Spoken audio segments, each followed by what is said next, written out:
Maharashtra counselling के जो security deposit return होने के जो नियम है वो इस वीडियो में हम देखेंगे कि कौन सी कंडीशन में आपको डिपॉजिट रिटर्न मिल सकता है और कौन सी कंडीशन में नहीं मिल सकता है ऐसा। तो मोस्ट ऑफ स्टूडेंट्स का ये पहला डाउट है कि पहले राउंड में हमें अगर सेट को ही मिलता है और हम उसको छोड़ते हैं तो हमारा डिपॉजिट हमें रिटर्न मिलेगा कि नहीं मिलेगा ऐसा। तो देखिए ये पहला ही लिखा है कि ब्रोशर में कि if the candidate is selected in round 1 of counselling, कि पहले राउंड में अगर कोई आपको सीट मिलता है and does not report at the allotted institute, आप उस इंस्टीट्यूट को ज्वाइन नहीं करते हो या फिर रिपोर्टिंग नहीं करते हो 7 डेज़ का जो टाइम दिया है उसमें, तो सच candidate will be eligible for round 2। ऐसे कैंडिडेट्स राउंड 2 के लिए एलिजिबल है और उसके लिए कोई न्यू रजिस्ट्रेशन की रिक्वायरमेंट नहीं है। No new registration is required. आपको नए से कुछ रजिस्ट्रेशन सेकेंड राउंड में करने की ज़रूरत नहीं है।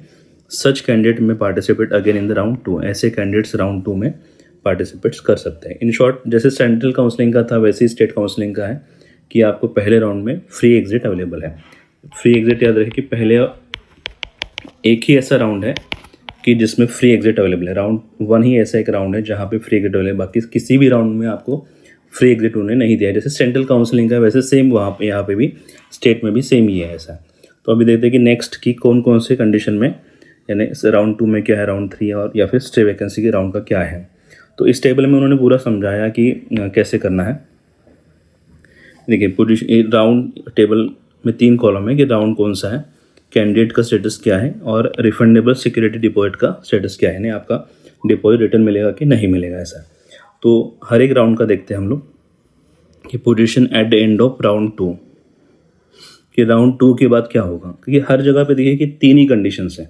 एक तो कैंडिडेट ज्वाइन करेगा या फिर नहीं ज्वाइन करेगा या फिर उसे सीट अलॉट ही नहीं होगा। 3 ही कंडीशंस के ऊपर हमें ये पूरा टेबल देखना है कि ये पहला कंडीशन ऐसा है कि ज्वाइन करेगा तो क्या होगा।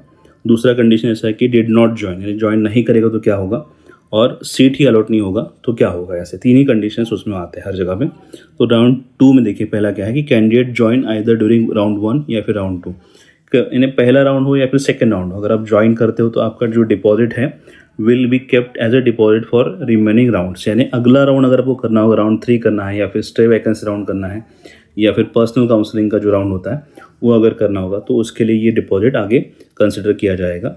ये डिपॉजिट आपको पूरे काउंसलिंग प्रोसेस होने के बाद रिटर्न मिल जाएगा। यानी पहले सेकेंड राउंड हो या फिर फर्स्ट राउंड हो, जो भी सीट आपको अगर मिलता है वो अगर आप ज्वाइन करते हो तो आपका डिपॉजिट आपको रिटर्न मिलेगा, लेकिन पूरा प्रोसेस होने के बाद मिलेगा ऐसा है। दूसरा कंडीशन जहाँ पे डिपॉजिट नहीं मिलेगा वो मैंने अलग कलर से दिखाया है। तो दूसरा कंडीशन ऐसा है कि आप अगर ज्वाइन नहीं करते हो, हर जगह पे आप ज्वाइन नहीं करते हो तो आपका डिपॉजिट रिटर्न नहीं मिलने वाला। देखिए राउंड 2 में लिखा है कि डिपॉजिट विल बी फोरफिटेड, यानी आपका डिपॉजिट रिटर्न नहीं मिलेगा। सेकेंड राउंड हो या फिर थर्ड राउंड हो या फिर अगले किसी भी राउंड में आप अगर सीट मिलने के बाद भी वहाँ पे जाके रिपोर्टिंग नहीं करते हो, यानी आप ज्वाइन नहीं करते हो कॉलेज, तो आपका डिपॉजिट आपको रिटर्न नहीं मिलेगा।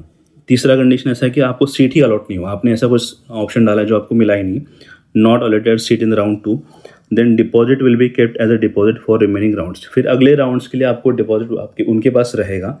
राउंड 3 होगा या फिर स्टे वैकेंसी राउंड हो या फिर पर्सनल काउंसलिंग के जो आगे राउंड चलते हैं उसके लिए डिपॉजिट कंसिडर किया जाएगा और पूरे काउंसलिंग प्रोसेस होने के बाद आपको रिटर्न मिलेगा ऐसा। सेम कंडीशन ऐसा है कि राउंड 3 का भी सेम ही याद रखिए कि राउंड 3 में हम देखते हैं हर जगह पे 3 ही कंडीशंस, ज्वाइन करेगा, नहीं ज्वाइन करेगा या फिर सीट अलॉट नहीं होगा। सेम पॉइंट है कि candidate allotted and join during round 3। Round 3 में अगर कोई ज्वाइन करता है तो deposit will be transfer to the same account. अभी थर्ड राउंड में क्या फ़र्क आ गया कि थर्ड राउंड में अगर आप कोई सीट ज्वाइन करते हो तो आपका डिपॉजिट आपको रिटर्न मिल जाता है उसी अकाउंट पे जिस अकाउंट से आपने पे किया था। यानी थर्ड राउंड में अगर आप ज्वाइन करते हो तो समझ लो आपका डिपॉजिट आपको रिटर्न मिल जाएगा। देन दूसरा कंडीशन है कि आपको सीट अलॉट हुआ लेकिन आपने ज्वाइन नहीं किया। जैसे से मैंने हर जगह पे बोला कि अगर ज्वाइन नहीं करते हो तो आपको डिपॉजिट रिटर्न नहीं मिलेगा। खाली एक फर्स्ट राउंड ऐसा है जहाँ पे आपको फ्री एग्जिट अवेलेबल है, बाकी सेकंड राउंड में नहीं है, ना ही थर्ड राउंड में है। तो थर्ड राउंड में भी आपको डिपॉजिट रिटर्न नहीं मिलने वाला अगर आप ज्वाइन नहीं करते हो।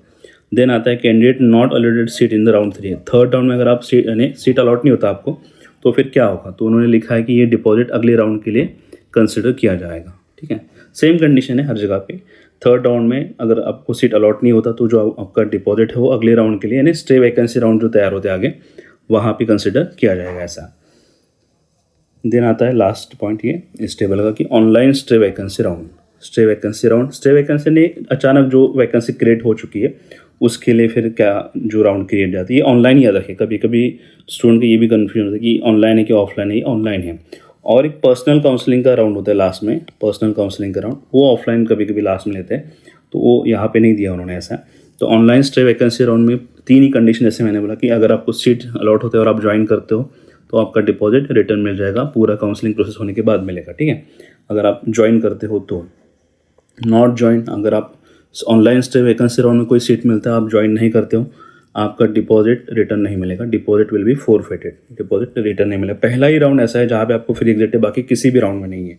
Last point, candidate not allotted seat in the online stay vacancy round, अगर आपको सीट मिलता ही नहीं है तो फिर क्या होगा, उन्होंने लिखा है कि deposit will be kept as a deposit for remaining rounds, अगले राउंड्स के लिए आपको वो डिपॉजिट आपका कंसिडर किया जाएगा। लेकिन अगले राउंड्स कौन से हैं, तो वही मैंने बोला कि पर्सनल काउंसलिंग के राउंड्स जो आते हैं उसके लिए कंसिडर किया जाएगा, या फिर अगर समझो ऐसे राउंड्स नहीं रहेंगे तो फिर वो डिपॉजिट आपको रिटर्न मिल जाएगा सेम अकाउंट पे ऐसा। तो जो स्टे वैकेंसी के राउंड की भी वही नियम है, अगर आप ज्वाइन करते हो तो रिटर्न मिल जाएगा पूरा काउंसलिंग प्रोसेस होने के बाद, ज्वाइन नहीं करते हो तो डिपॉजिट आपका रिटर्न नहीं मिलेगा, यानी फोरफिटेड हो जाएगा। और तीसरा पॉइंट, अगर सीट अलॉट ही नहीं होता तो अगले राउंड्स के लिए डिपॉजिट कंसिडर किया जाएगा, या फिर वो आपके अकाउंट पे फिर से ट्रांसफ़र होगा।